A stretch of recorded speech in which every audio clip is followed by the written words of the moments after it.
Então, essa é a sequência que a gente está. Os Upanishads, as 4 Mahavakyas, o Bhagavad Gita e Atma Yoga, os Brahma Sutras de Badarayana, que nós vamos ver hoje, e na próxima reunião, o Mandukya Upanishad e o Mandukya Karika, né? Então, nessa sequência, começamos hoje com... Deixa eu tirar, que vocês estão na minha frente aqui, pronto. Eu fiz um breve resumo sobre o que são os Brahma Sutras, né, que está no livro, e mais alguns outros detalhes. Eu procurei na internet e vi, existia em inglês muitas traduções ao português, muitas traduções do sânscrito ao inglês, né? Eu botei algumas capas aqui só para a gente ter uma ideia. E a maior parte deles traduz não apenas os Brahma Sutras, que são o texto do Badarayana, mas traduz junto o comentário, o Brahma Sutra Bhashya. Bhashya é um grande comentário, né? Um comentário mais filosófico, mais profundo, do Shankara, né? Do Shankaracharya, que é pouco posterior ao Badarayana, né? E que é o grande nome assim, de mais difusão da filosofia Vedanta Advaita. E fiz uma síntesezinha aqui, né? O texto raiz da escola Vedanta são os Brahma Sutras, né? Ou o Brahma Sutras, né? Que também é chamado de Vedanta Sutras, tal a importância das suas sentenças, né? Sutra significa aforismo, é uma frase curta, tá? Badarayana escreveu esse texto, Brahma Sutras, ainda jovem, e baseado nos Upanishads. De certa forma, ele sintetiza a filosofia dos Upanishads e, principalmente, vai abordar o tema central, que é a relação Brahman, Atman, né? E assim, esse texto ele serviu para impulsionar, para dar forma, dar origem, sistematizar essa escola filosófica baseada nos Vedas, né? Essa Darshana, que é a Vedanta Advaita, né? Como eu disse, sutras são sentenças sintéticas, semelhante ao que se chamam os aforismos pitagóricos, né? E o sutra procura, em poucas palavras, colocar uma instrução para reflexão e meditação, né? Então, no Brahma Sutra, o Badarayana, lembra, ele é chamado de Vyasa, né? Reúne os conceitos que são condutores da Vedanta e sistematiza, coloca isso de uma forma ordenada. Então, ele pega de vários Upanishads, ideias bem centrais, principalmente a relação Brahman e Atman, e constrói esse texto, né? Esse sutra é chamado de uma guirlanda de brotos dos Upanishads, algo que brota no sentido de flores perfumadas que brotam dos Upanishads, né? E ele é dividido em 4 capítulos, ou seja, 4 adhyayas. Cada capítulo tem 4 partes, ou seja, 4 padas. Cada parte tem um número X de sessões, que são as adhikaranas, né? E cada sessão é composta por um ou mais sutras, em pequenos bloquinhos, né? Segundo o comentário de Shankara, são 192 sessões e um total de 555 aforismos, tá? Eu não chequei para ver se é verdade, tá? Eu peguei isso de um grupo de estudiosos indianos da Vedanta Advaita, né, que eles colocam isso nesse link aí. Então, eu solicitei a vocês, gentilmente, que vocês trouxessem sentenças, frases que lhes destacaram do próprio livro ou de outros locais onde vocês tenham encontrado. Alguém trouxe alguma coisa? Alguém quer comentar alguma coisa até agora do que eu falei? Estão tão silenciosos hoje, é eu que estou falando demais?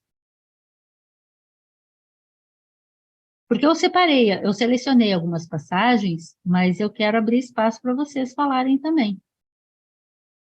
Entendem por que eu trago essa discussão sobre a gente entender que a conceituação e consequente compreensão mental baseada em vocábulos. Ela está limitada à nossa capacidade de compreensão da língua, da linguagem, e à representação que a gente atribui a cada um desses termos. Conseguem entender por que o autor, o Alberto, né, questiona tanto, fala tanto da importância da gente entender que a gente não pode traduzir Atman por eu? Porque qual é o conceito de eu? Quando a gente fala eu, o que que a gente está falando? A gente está se referindo a um personagem ou uma personagem que tem suas características, suas ênfases, suas compreensões, suas limitações, suas tendências. Tem um jeito de ver e perceber. Então, quando eu chamo Atman, que é muito comum nas traduções, de eu superior, muito provavelmente isso está muito associado a culturas onde existe a ideia de que nós temos uma alma, eu também acredito nisso, mas que essa alma é eterna.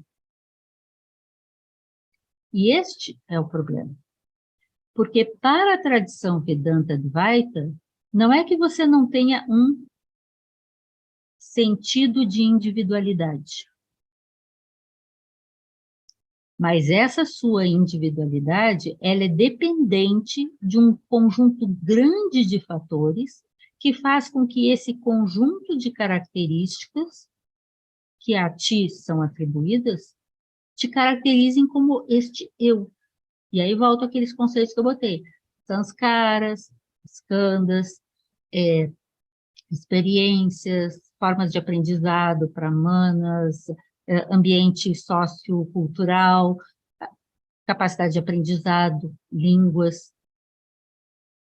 E este eu, se ele tem existência permanente, ele não pode ser Atman. Porque a ideia que assim eu consigo dizer, né? A ideia que a tradição tenta nos passar é de que nós somos o aquilo. Nós somos, em última análise, Brahman. E a nossa característica de ser Brahman, em nós, é chamada Atman. Então, Brahman seria esse todo, esse absoluto, esse pleroma, que é na tradição gnóstica, que tudo abrange, né, é o Ein, né, do Ein Sof, e que tudo permeia, em tudo está presente. E em cada um de nós, isso se chama Atman. Mas não é que Brahman é a soma dos Atmans. Brahman não deixa de ser algo quando ele não se manifesta. Se apresenta na multiplicidade. No entanto, essa multiplicidade é, simultaneamente, esse todo, Brahman, e nas relações, ela é essa individualidade. Dá para fazer uma aproximação? Eu sei que assim, é um pouco complexo, mas eu tenho entendido que grande parte desses grandes mestres, né, que têm nos tentado impulsionar para a descoberta da nossa verdadeira natureza e como nos tornarmos idênticos àquilo que já somos e despertos para a verdadeira luz e assim seres melhores no nosso planeta, grande parte deles tem essa ênfase de nos mostrar que sim, apesar de termos a nossa característica pessoal, individual,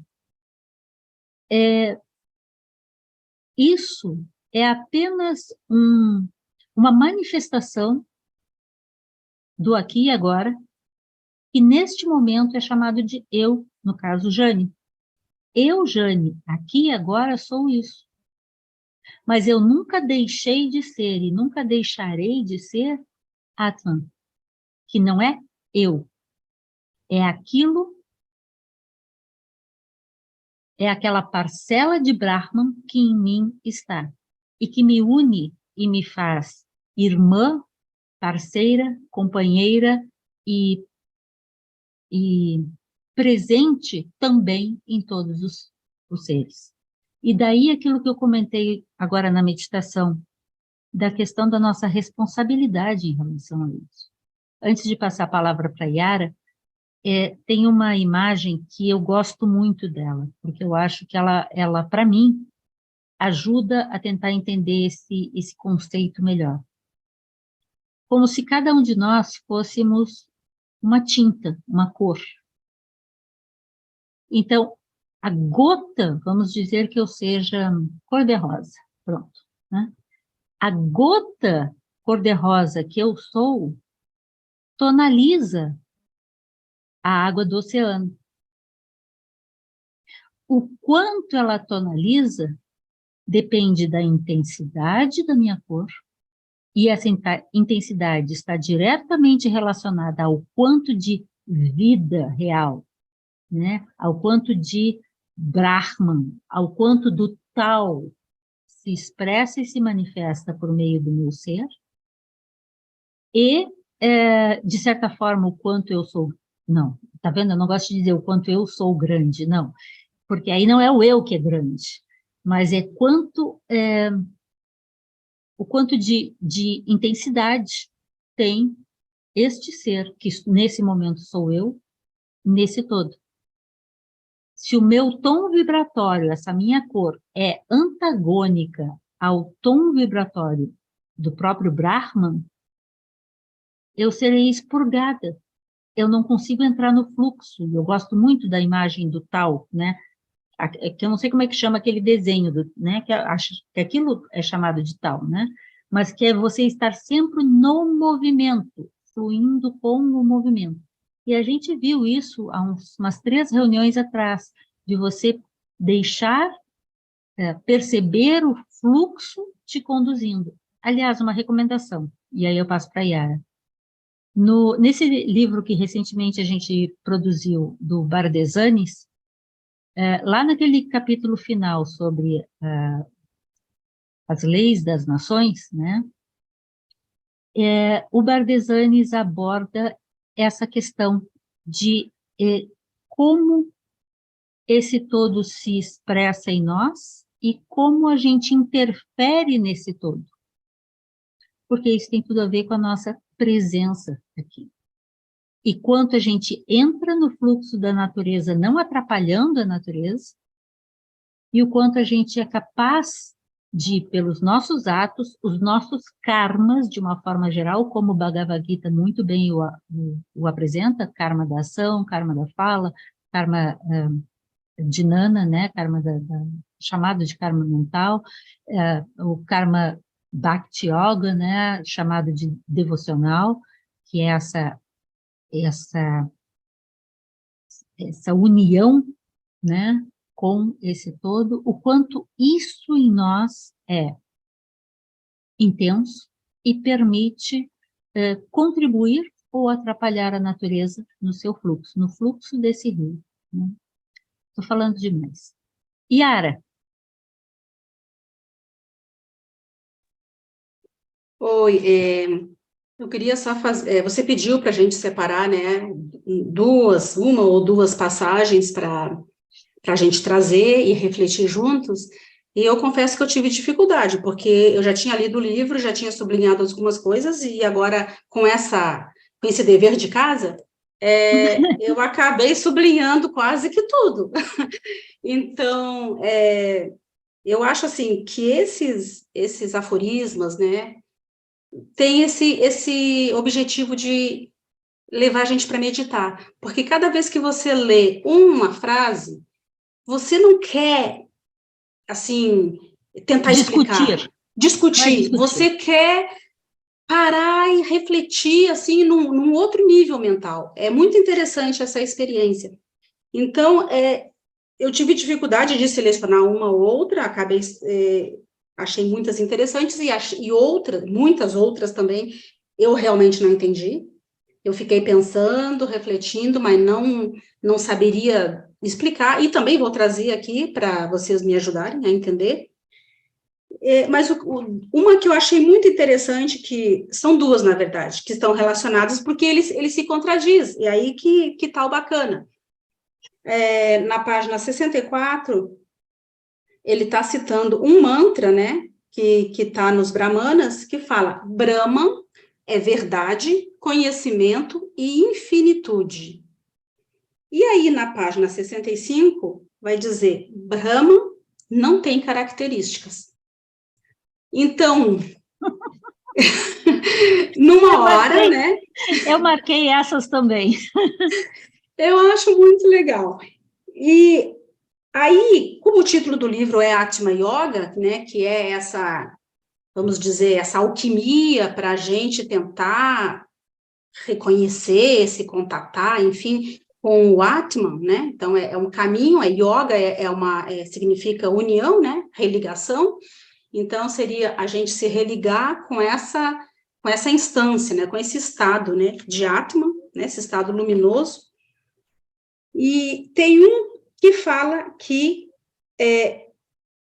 o livro vai acabar falando, na página 65 também, a repetição do refletir e do meditar sobre o Atman é necessária. Então, pegando todos esses aforismos que falam de Brahman, mas também falam de Atman, a importância, né, que o próprio texto fala de refletir sobre isso, né? Então, essa Atma Yoga é uma coisa que eles recomendam como que se deve ser feita de uma forma constante, né? Achei bem interessante isso. E bem Como no finzinho... exercício, a prática da Atma Yoga como um exercício no sentido de a manutenção dessa prática, para que possa ser possível a vivência, a experiência desse estado de Atman idêntico a Brahman, né? Eu achei interessante porque eu fiz reflexões parecidas com as suas também. Por favor, segue. Não, só para concluir, então, essa questão dessa recomendação da reflexão e da meditação em Atman, até no momento da morte se deve meditar.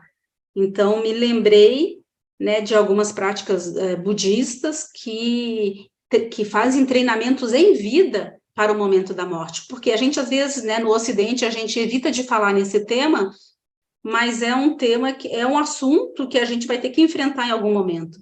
Então, como é importante a gente se preparar para esse momento, e aqui, né, nos Brahma Sutras, está recomendando que até no momento da morte, a gente deve meditar, né, para fazer uma transição, uma passagem mais tranquila, enfim.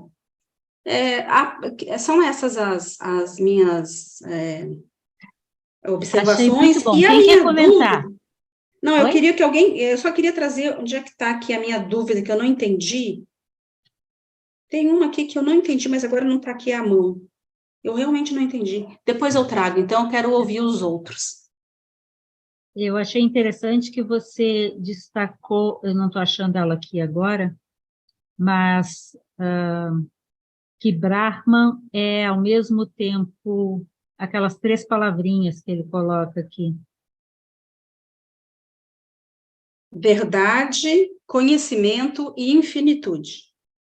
Verdade, conhecimento e infinitude. E aí, logo em seguida, ele diz, Brahman, quer dizer, em outra passagem, né, Brahman não pode ser caracterizado. Essa foi uma das principais que me fez trazer aquela reflexão inicial, porque na tentativa de tentar definir aquilo que é indefinível, nós vamos fazer esse exercício, obviamente mental, né, de articular e coordenar ideias que podem parecer opostas ou antagônicas, mas talvez essa própria quebra, falam disso sobre o Koan, né, que tem a ver com isso, de você quebrar o fluxo de ter certeza. E eu acho isso muito delicado, porque não é o sentido de que você não pode ter certezas, mas eu penso ser o sentido de você não pode ter certeza sobre o seu apego àquela resposta.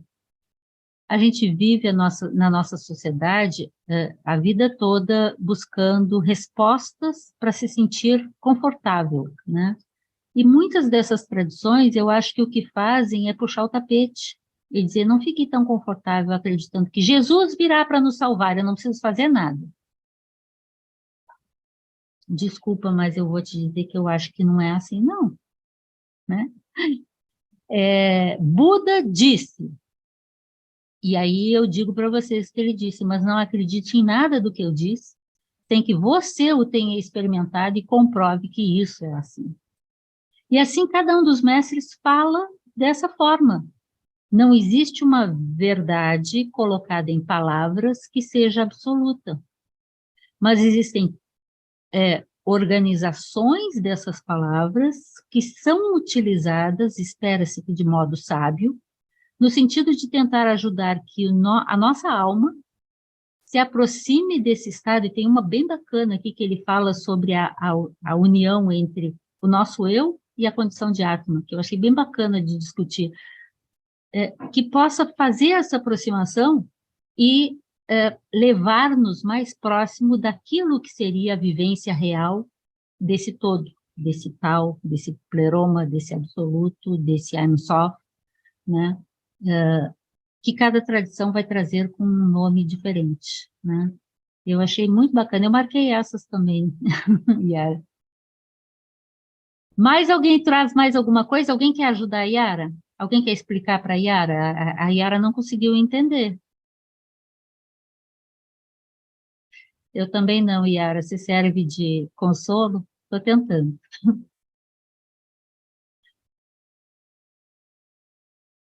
Eu trouxe algumas aqui, caso vocês não trouxessem. Sintam-se à vontade para comentar.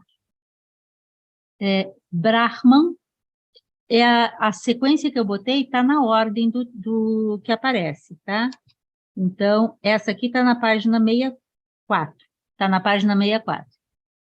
Brahman, do qual se fala no mantra Brahman, é essa. Olha, Yara, está aí a própria. Está aí, ó. Brahman é verdade, conhecimento e infinitude, se revela no Brahmana. Brahmanas são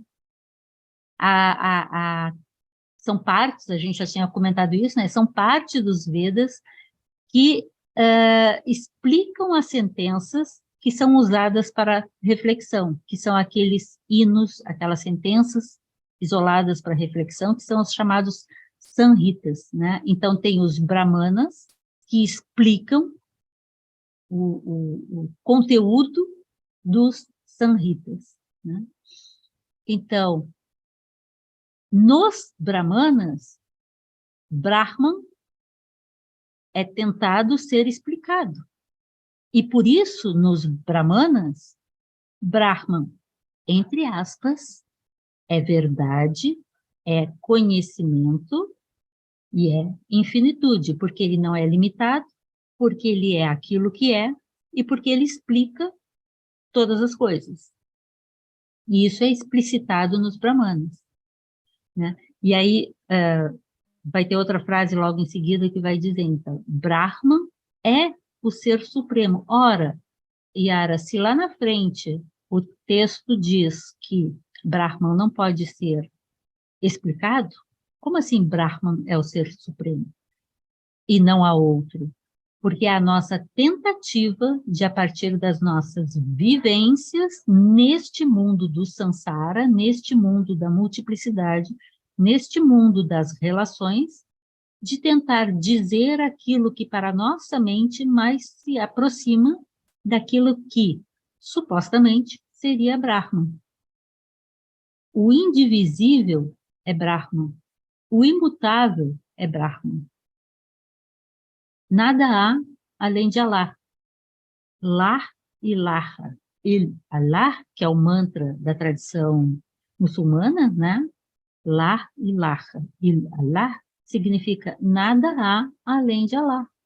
Eu posso trocar e dizer Lah ilaha il Brahman. Nada há além de Brahman. Percebem como isso é bonito? Porque se há uma verdade que sustenta a humanidade, ela não pode ser múltipla. Ela pode ter múltiplas formas de se manifestar e se apresentar, com múltiplos conceitos, com múltiplos verbos, vocábulos. Mas a verdade em si, que não é dizível em palavras, ela só pode ser uma só, a humanidade é uma só. Cabe a nós tentar encontrá-la. E por isso que eu acho tão rico, a mim, pessoalmente, me atrai e me ajuda, dentro dos meus limites, quando a gente tem a oportunidade de ver diferentes versões dessas mesmas verdades. Então, como eu comentei agora com vocês, dizer La ilaha illallah é dizer que nada há além de Allah. A mesma coisa eu posso dizer sobre Brahman. E talvez a mesma coisa eu possa dizer sobre o pleroma dos gnósticos. E talvez a mesma coisa eu possa dizer sobre outros termos que em outras tradições vão traduzir essa mesma ideia. Posso Algum fazer um comentário? comentário sobre isso? Sobre isso de nada há além de Allah, também que lembra, né, a questão gnóstica, quando o Yaldabaoth achava que não havia nada acima dele, né? Mas essa expressão também, nada há além de Allah, às vezes ela é traduzida também como nada há senão Allah. Então, ao mesmo tempo que não há alguma coisa acima ou além, está afirmando que tudo que existe é ele, né? É uma coisa bem interessante para refletir também. Eu gosto muito, essa frase para meditação é muito boa. É muito boa. E não é cristã, não. Mas é bem cristã, no seu significado, no seu sentido. Né? Alguém quer comentar alguma coisa? Eu trouxe uma outra frase aqui. Yara, por coincidência, a mesma que você começou pelo seu destaque também. Jane? Oi, Marisa. Eu quero só fazer não é nem um comentário, é destacar uma frase aqui desse texto, né, desse poema. Eu digo logo que é um poema, porque é muito lindo, que eu acho que completa o que a Yara estava falando, assim, vamos dizer que seja uma espécie de explicação. Quando ele coloca que o Akasha, espaço, é Brahma. Né? Então, é isso. Ele está além, o espaço é tudo, né? Inclusive as dimensões mentais, é como eu vejo, né? Eu acredito que as dimensões mentais, elas são um lugar. Eu nas minhas meditações, eu tenho tido assim, esses insights de que a mente é um lugar. Então, a mente Brahma é um lugar, é um espaço, só que amplo, só que de onde tudo vem, de onde não há nada além, né? E eu vejo assim, eu destaquei esse aqui porque eu achei muito lindo. O Akasha é espaço, é Brahma. E aqui tem Brahma se move e é imóvel. Se move e é imóvel. Pois é, lindo, né? O que é isso, o paradoxo? Eu gosto dessa forma poética porque a poesia ela se baseia nesses contraditórios, nessas expressões contraditórias. Eu acho que tem esse Exatamente. sentido também, né, do texto, de fazer essa coisa poética para que você vá além mesmo das palavras e que você, né, é isso, eu acho que Para que quando fala você... isso... Existe, Marisa, muito boa a tua colocação, porque essa ideia de a caixa é chamado o espaço como um todo, o espaço onde as coisas acontecem, não é o espaço tridimensional. Em português, a palavra mais próxima para explicar isso é a palavra espaço. mas é semelhante ao que na doutrina secreta Blavatsky vai falar sobre duração, porque também é o espaço no sentido do Kala Chakra, é onde as coisas acontecem, né? É o verdadeiro aqui e agora, né? É onde as coisas acontecem. E aí sim, Marisa, concordo com você, os nossos pensamentos, a nossa existência e Brahman são todos parte disso. Brahman não está fora de nada disso. No entanto, nós somos parcelas desse todo, né? Porque nós temos limitações, nós vivemos no dual, enquanto que Brahman é esse todo, né? Ele está e é tudo. E você fez um outro comentário, agora me passou, bem agora no finalzinho, sim, sobre a poesia, concordo com você, e tem a ver com aquilo que eu comentei antes também, de fazer você chamou de ruptura, né, esse contraditório. Certa vez, eu não me lembro onde foi que eu vi essa referência, mas eu gostei muito da ideia de que entre um pensamento e o próximo pensamento, ou entre uma palavra e a próxima palavra, tem um espaço. E esse é o espaço do vazio. Esse é o espaço do aqui e o agora. E é nesse espaço que se medita, né? Então, a gente usa sementes para meditação, então, ideias, imagens, focos, porque eu não sei vocês, mas eu preciso de um foco, porque a minha mente é muito dispersiva. Então, eu preciso treinar mais isso. Agora, quando você consegue não permanecer na ideia anterior e nem ser levado para a próxima, mas fica nesse espaço vazio, você está nesse vazio não dual. Você não está nem no passado e nem no futuro, você está no aqui e agora. Eu acho essa ideia muito interessante. E a poesia pode nos ajudar nesse contraditório mesmo, Marisa, concordo com você. Boa ideia. Pedro tinha pedido a palavra. Eu ia fazer um pequeno comentário sobre o que a Marisa falou, de que Brahma seria móvel e imóvel, né? Eu cheguei assim, a um certo entendimento que isso significa que Brahma é tudo. Já que ele é imóvel, móvel, ele pega todas as características, né? Era isso que eu queria. Essa a ideia. É tudo, né? Inclusive, o que há além de Brahma é também Brahma, né?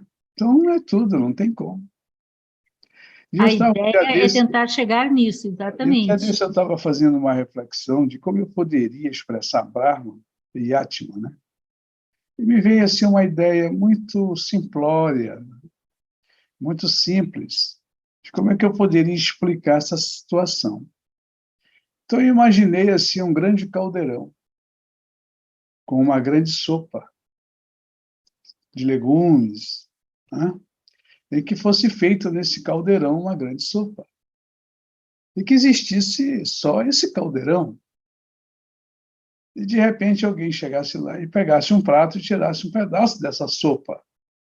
Então, a sopa que tem no prato tem a mesma qualidade da sopa que tem no caldeirão. Para mim, seria como se estivesse dando a entender que Brahma e Atma têm as mesmas qualidades. Embora um prato de sopa tenha menos quantidade de que tem no caldeirão, mas que tem a mesma qualidade.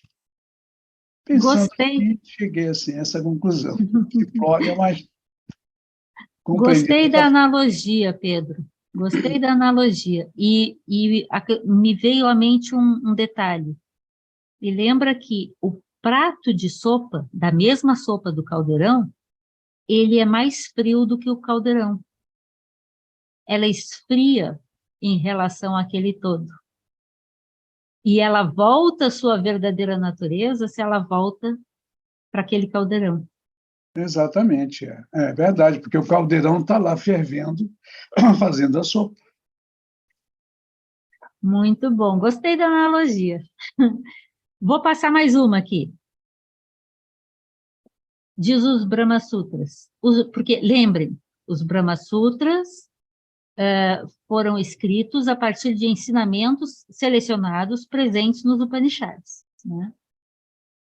Então, no Brahma Sutras tem uma passagem que diz que os Upanishads ensinam a absoluta identidade de Atman com Brahman. Atman é Brahman. Essa eu não vou comentar, porque essa aqui todo mundo já entendeu. O problema é ser isso. Tá aqui, ó, do Akasha, Marisa, que você chamou a atenção, eu também tinha selecionado. O Akasha, traduzido como espaço, é Brahman. E na continuação, as próximas dizem, prana, uma das traduções para prana é a vida, porque prana é a força vital presente em todos os seres, em tudo que há, né? Bom, essa vida presente em todos os seres é Brahman. Quando se fala de prana, isso significa Brahman. A luz primordial é Brahman. E que a Yara também tinha chamado a atenção. Brahman, ou foi a Marisa também, né? Brahman se move e é imóvel. Então, está aqui as frases que vocês já destacaram. Os que entram na caverna do coração são o ser individual e o Atman, e lá se encontram. Essa me fez pensar, eu achei bem interessante. Atman é diferente do ser individual durante o estado de sono profundo. Aí essa aqui eu vou ter que explicar a segunda frase. Nós vamos à primeira. Os que entram na... Lembra que nos 2 últimos encontros a gente falou sobre a questão da caverna do coração, como sendo uma aproximação para essa ideia de onde vive, não que exista um lugar, né? Mas onde se percebe, isso tem a ver com as energias que circulam no nosso corpo, isso se aprende na acupuntura, isso se aprende nos tantras budistas, né? Certas práticas que levam a essa percepção do cerne da nossa energia, né? Então, isso é chamado de caverna do coração. Os que entram na caverna do coração são os buscadores. São o ser individual, o ser que está em busca, o indivíduo. E o Atman, são esses dois que entram na caverna do coração. Lá eles se encontram. Só que, neste encontro, o ser individual se percebe não distinto desse todo. E aí, nesse aforismo, nesse sutra especificamente, está dito que Atman é diferente do ser individual durante o estado de sono profundo. No próximo encontro, nós vamos ler o Mandukya Upanishad e o comentário, que é o Karika ao Mandukya. E lá vai abordar os 4 estados de consciência. O estado chamado de sono profundo, a palavra técnica sânscrita atribuída a esse estado é prajna.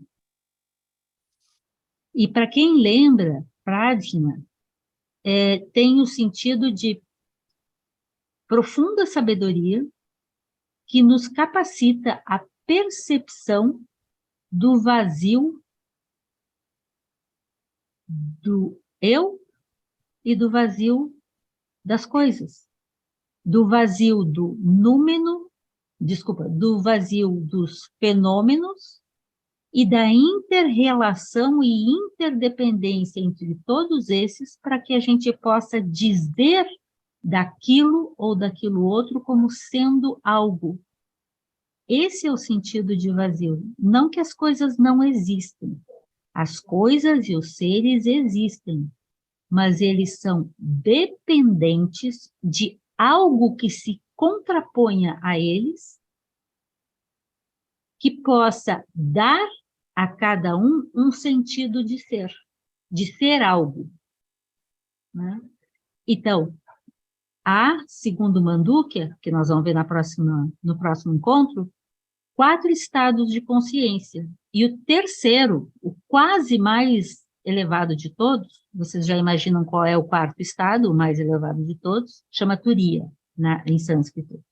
É traduzido como estado de sono profundo, né? Ou, no sânscrito, é prajna. E prajna é justamente o termo que traduz um estado de mente que percebe o vazio dos fenômenos, que percebe que não há uma existência inerente e permanente do eu e dos fenômenos.